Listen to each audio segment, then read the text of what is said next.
함께 읽을 하나님의 말씀 요한복음 1장은 1절부터 18절은 말씀이 육신이 되었다는 말씀이고요. 19절부터 28절은 세례 요한의 증언, 그 다음에 29절부터 34절은 하나님의 어린 양 예수님의 세례, 그리고 35절부터 42절은 요한의 두 제자가 등장합니다.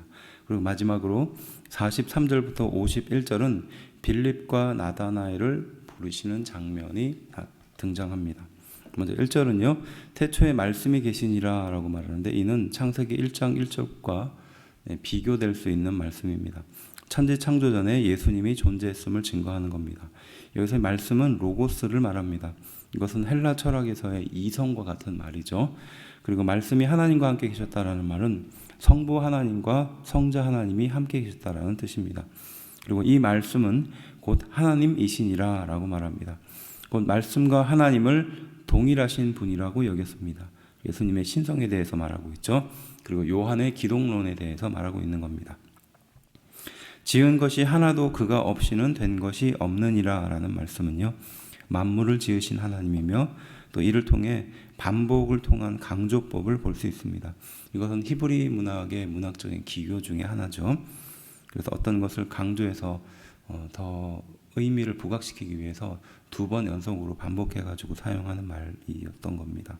그래서 지은 것이 하나도 그가 없이는 된 것이 없느니라 라는 말도 그 중에 하나입니다.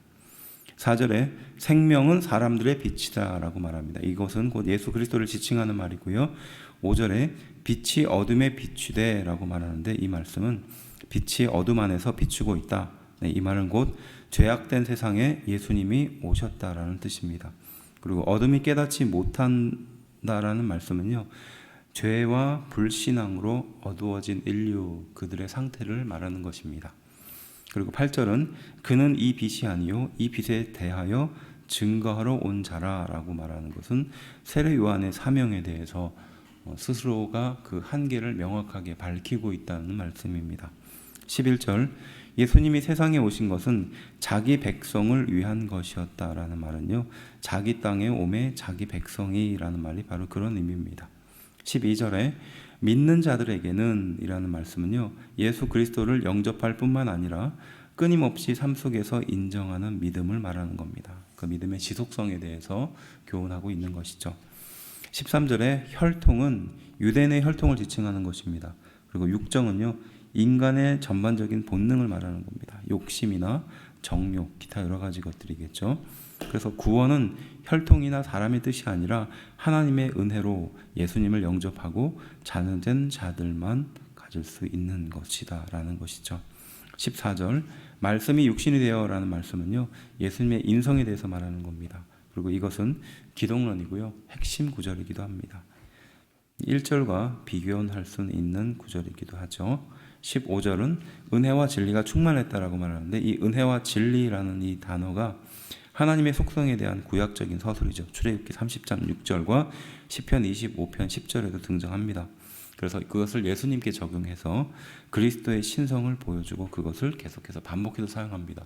그래서 은혜와 진리라는 말은 곧 예수님이다라고 이해하면 될 것 같아요. 예수님의 신성에 대해서 구체적인 표현법이라는 겁니다. 16절 그의 충만한 데서 받으니 라는 말은요, 그리스도의 충만함을 받음으로 우리도 그 충만함에 참여한다 라는 것입니다. 그리고 은혜 위에 은혜더라 라는 말은요, 은혜에 대해서 대신해서 주신 은혜라는 뜻도 되고요, 또 계속해서 베풀어 주신 은혜라는 뜻도 됩니다. 근데 이 본문의 구절을 염두에 보았을 때는 두 번째 예수님께서 주시는 은혜가 계속해서 베풀어 주시는 은혜다라는 뜻으로 이해하는 것이 조금 더 확당할 것 같습니다. 19절은요, 유대인들이 등장하는데요, 이 유대인들은 요한이 자주 사용하는 단어입니다. 예수님의 반대편의 선자들을 표현할 때 유대인들이라고 표현했습니다. 본인이 유대인이었음에도 유대인들이라고 표현했던 이 언어를 통해서 예수님의 하시는 말씀, 그 복음에 대해서 받아들이지 않았던 자들을 표현할 때 유대인들이라는 독특한 언어를 좀 사용했죠. 원래 유다 지파를 지칭했습니다. 그리고 남북 시대에는 남유다를 또 포로기 이후에는 이스라엘 전체를 가르치는 말이기도 했습니다. 21절은요. 내가 엘리야냐라고 묻는 장면인데 이는 구약에 예언된 엘리야로 생각했기 때문입니다. 말라기 4장 5절에 말씀하고 있죠. 예수님도 세례 요한은 엘리야라고 말씀하셨습니다. 마태복음 1장 14절에도 그렇게 말씀하시죠. 그렇지만 세례 요한은 이것을 스스로 부인했습니다. 이유는 뭘까요? 유대인들이 엘리야를 통해서 이 세상을 정치적인 메시아로 이렇게 생각했기 때문입니다. 바로 그러한 기대를 무너뜨리기 위해서 세례 요한 스스로가 그 엘리야라는 말에 대한 부정의 말을 했다는 것입니다.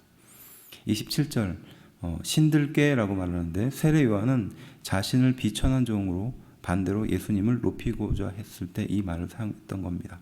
그래서 신들매를 풀기에 감당하지 못하다라는 말은 종들이 했었던 그 행동을 자기가 지금 현재 하고 있다. 예수님을 위해서. 그런 말씀이겠죠. 28절 베다니는요. 예루살렘 남동쪽 3km 지점 마을 그 나사로의 동네 중에 하나입니다. 또 하나는 요단강 동쪽에 세례 요한이 세례를 베풀었던 곳이기도 하죠. 그래서 여기서 말하고 있는 베다니는 두 번째 그러니까 요단강 동편에 있는 그 마을을 지칭할 때 쓰는 말이었습니다. 지명이었어요. 29절 세상 죄를 지고 가는 하나님의 어린 양이라는 말씀은요. 예수님의 속죄 사역을 한마디로 요약할 수 있는 것입니다. 35절 요한이 자기 제자 중 두 사람과 함께 섰다가 라고 말하는데 세례 요한의 제자 중 한 사람이 베드로의 형제 안드레였다는 것이죠. 그리고 나머지 한 사람은 드러나진 않지만 사도 요한 자신을 말하는 것이기도 했습니다. 38절 무엇을 구하느냐라는 이 질문은요.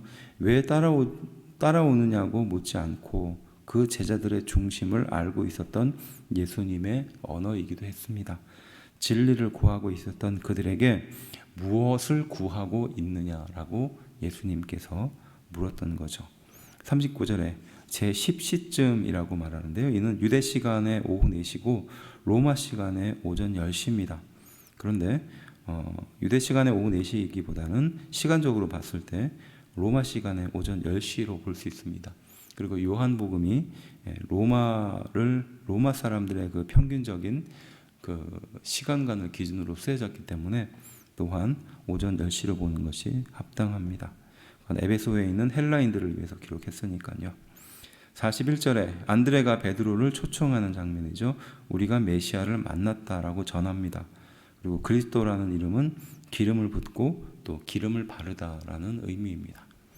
44절 빌립과 안드레라는데 이 두 명의 이름은요 헬라식 이름이었습니다.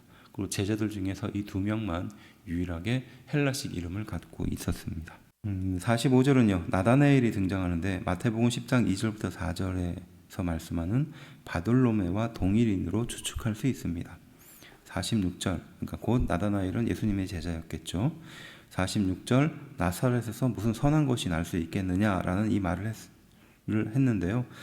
왜냐 하면 당시에는 구약 예언에는 메시아가 베들레헴에서 날 것으로 알고 있었기 때문입니다. 미가서 5장 2절에 말씀하고 있죠. 그런데 나사렛에서 예수님께서 오셨다라고 말하니까 어떻게 나사렛에서 선한 것이 날 수 있겠느냐. 그리고 나사렛은 당시에 굉장히 촌이었고 시골이었기 때문에 이런 말을 했던 것이었죠. 48절은요. 내가 무화과 나무 아래 있을 때에 라고 말씀하시는데요. 이는 유대 민족의 번영과 율법을 묵상하며 메시아를 기대하며 기다렸던 곳이기 때문이었습니다. 곧 신실한 삶의 자세를 말씀하고 있는 것이기도 합니다. 50절 믿느냐 이보다 더 큰 일을 보리라 라고 말합니다. 이는 메시아를 기다렸던 나다나엘에게 더 큰 일을 보게 될 것임을 말하죠. 메시아도 세상을 다스리는 것보다 더 큰 일을 모든 인류의 죄를 사해 주시기 위해서 세상에 오셨다라는 말씀을 하고 있는 것입니다. 51절 인자라고 말씀하시는 이 인자라는 의미는요. 예수님의 인성을 보여주는 말입니다.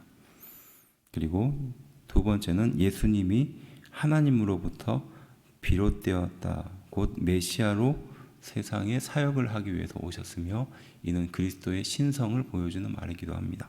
그러니까 동시에 메시아의 인성, 그러니까 예수님의 인성을 보여주는 말이기도 하고 예수님의 신성을 보여주기도 하는 말입니다.